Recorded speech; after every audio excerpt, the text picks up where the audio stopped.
Hello, welcome to Quackalope. Thank you for being here. We've already opened this up before, already talked about this before, but it was with the original wave. And it's now the really cool box. It's got a super cool box, and it was before myself and a lot of other people have stuck their label on this. We've got Golden Geek from 2021, Kickstarter's most funded solo game of all time. We have the Golden Meeple Award from Board Game Revolution. We have the best solo game from Meeple Mountain. We have Man vs. Meeple top 10 solo games. We have a Seal of Excellence from the Dice Tower.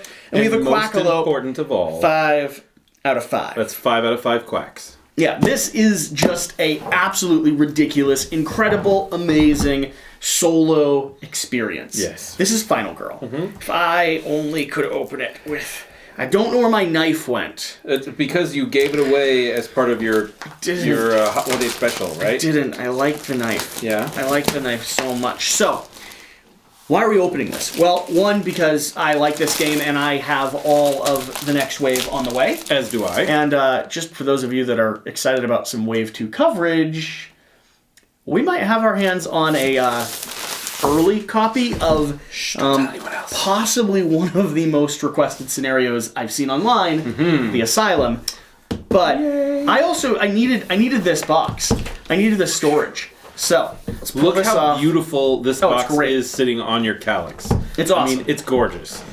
So for those of you that don't know, Final Girl is a game that is hard to open with a very satisfying suction element to it. Final Girl is a game that starts breaking down the general movie trope. Yes, and the movie trope being the final girl. So that girl that's stuck at the very end of the film who is either going to live or die, usually live and defeat the bad guy in some way, shape, or form. Jamie Lee Curtis was really the first final girl that most people know about in Halloween. She really kind of defined that quintessential final girl status.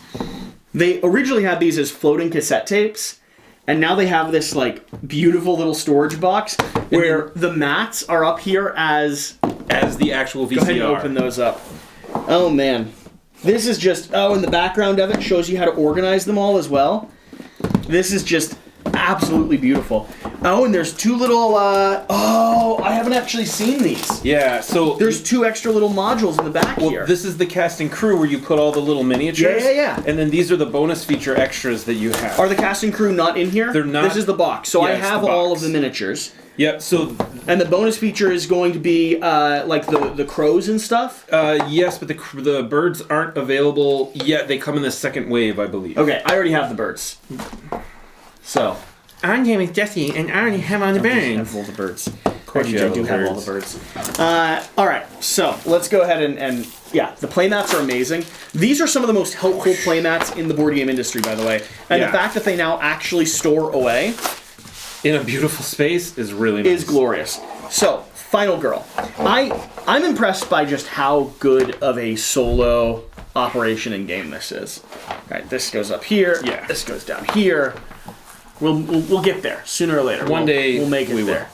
We still this just needs to back off so we can actually see things. Wow, complicated. So good. So the core concept here is you're going to have a box.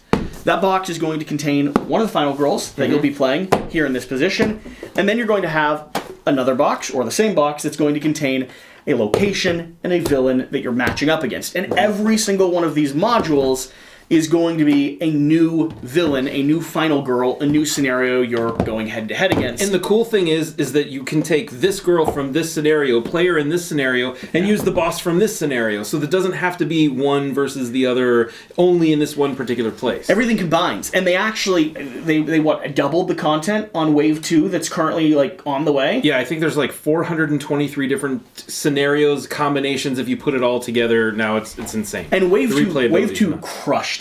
Oh, yeah. Because there were so many people who missed it the first time around or didn't want to do a solo game. Not me. I was there.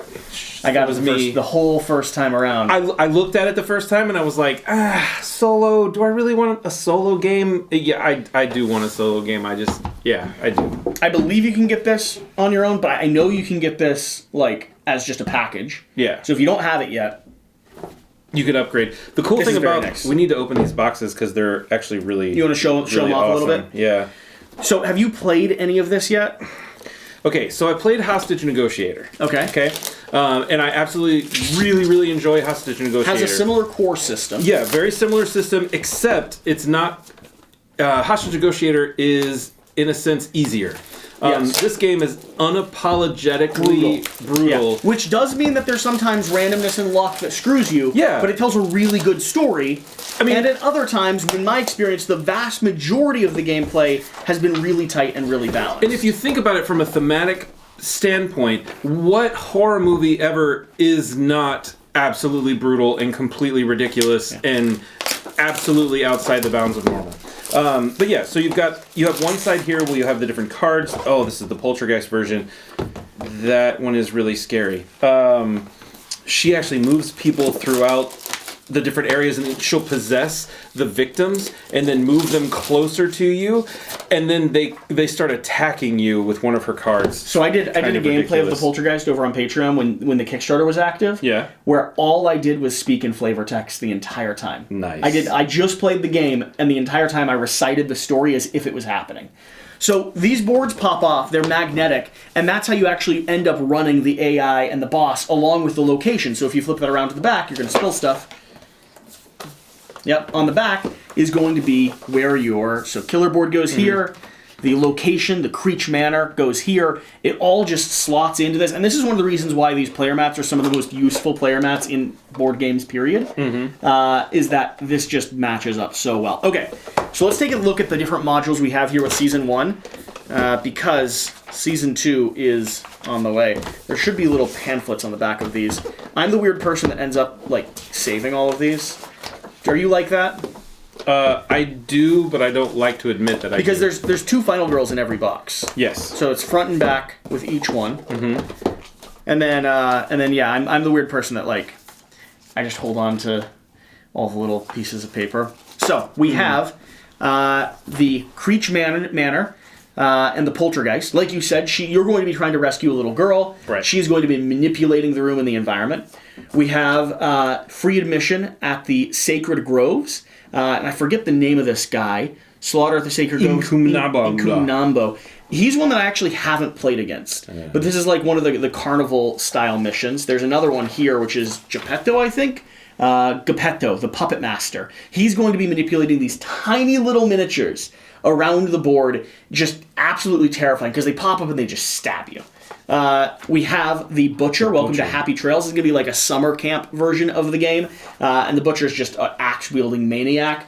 And then we have the lovely Maple Lane. This is going to be like Freddy. Yeah, Freddy Krueger, Jason. Yeah, Freddy, Jason. Love it. What's this from? I don't know. I know some of these, but I don't know all the references. I know it's jam-packed with horror movie references, themes and references. It's such a great concept. I just absolutely love the idea. I'm really excited. I'm really excited to dive back into it. You of course have your core box. Your core box is just going to be all the standard cards, the dice, the extra little bits and pieces that you need. And then, is there anything in here right now? There is, yeah. I think there's additional cards, and that's also where you would put your what's the gruesome death thing. Sure.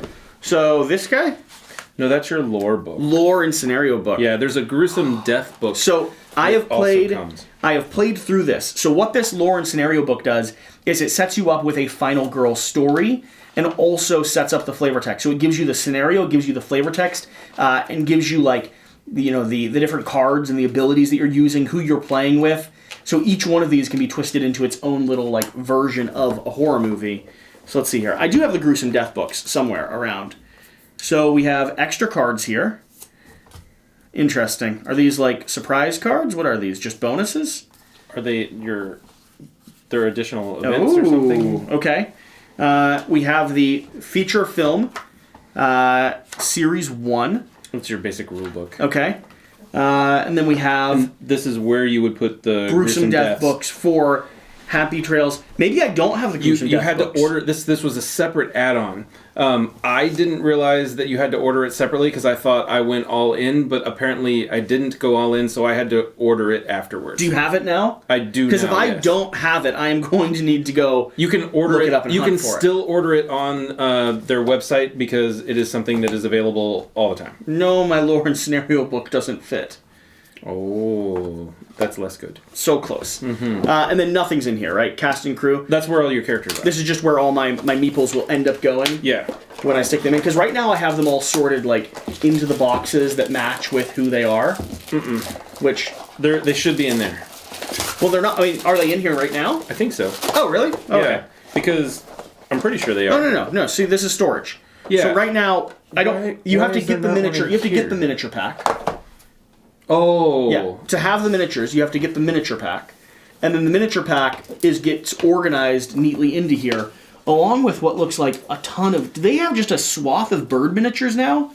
Because they did not have that originally. These are not available yet. But they're on the way. They're on the way. They'll be in there for the second I see. wave. That's why Yeah. Terra from Above is actually taking longer. Because Right. instead of just reprinting the cards, they're printing... Instead of little bird tokens, they're printing actually a get the ton birds. of actual birds. Yeah.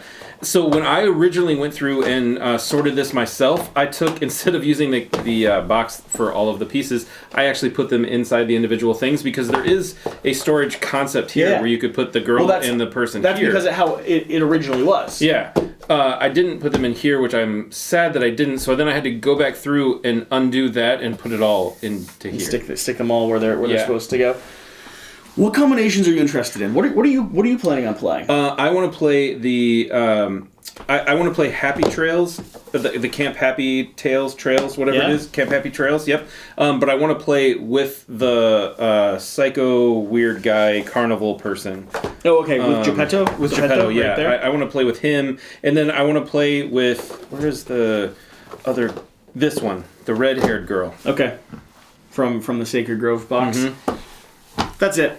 We're just opening this up. We're just talking about it. We're just excited about it. I've been excited about it for way too long. Thank you for watching. Thank you for being here. We're going to have coverage of Season 2 in January. Yes, because we have that special box. So stay tuned. Get excited. Let us know what weird combinations you want to see, because we're going to be able to we can actually mix and match them with anything that we have here. Yep. So we could bring the asylum creatures, or we could play, like, we could pretend like the butcher got locked up in the asylum or something like that, and it's like a secondary showdown. I don't know. I'm excited. Could be fun. Such a good game. So ridiculously good. All right. Thank you for being here. Thank you for watching. Whatever the case, whatever you do, Remember to do the important thing. get out and play some Final Girl. That's fair. Yeah, that's fair. That works. Bye.